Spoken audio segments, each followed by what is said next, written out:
നിങ്ങൾ പോയി രോഗികൾക്കായി പ്രാർത്ഥിക്കണം. നിങ്ങളുടെ കൈകളിൽ അത്ഭുതങ്ങൾ സംഭവിക്കും. ഇത് നിങ്ങളുടെ സീസണാണ്. അത്ഭുതങ്ങളും അടയാളങ്ങളും തീർന്നു പോയിട്ടില്ല. യേശു ഇന്നും അത് ചെയ്തുകൊണ്ടിരിക്കുന്നു. എന്റെയാണ് വന്നത്. എന്റെ ഒരു മുട്ട ഓപ്പറേഷൻ ചെയ്തതാണ്. 5 വർഷമായിട്ട് സിസ്റ്ററിന് ഇങ്ങനെ സ്റ്റെപ്പ് ഓടി കയറാൻ പറ്റത്തില്ലായിരുന്നു.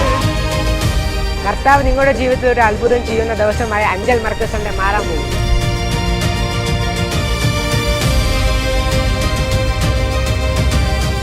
പ്രാർത്ഥിച്ചതിന് ശേഷം 3 വർഷമായിട്ടുണ്ടായിരുന്ന പ്രയാസം മാറി. So get ready. See you at Angel Church on September 21st. God bless you.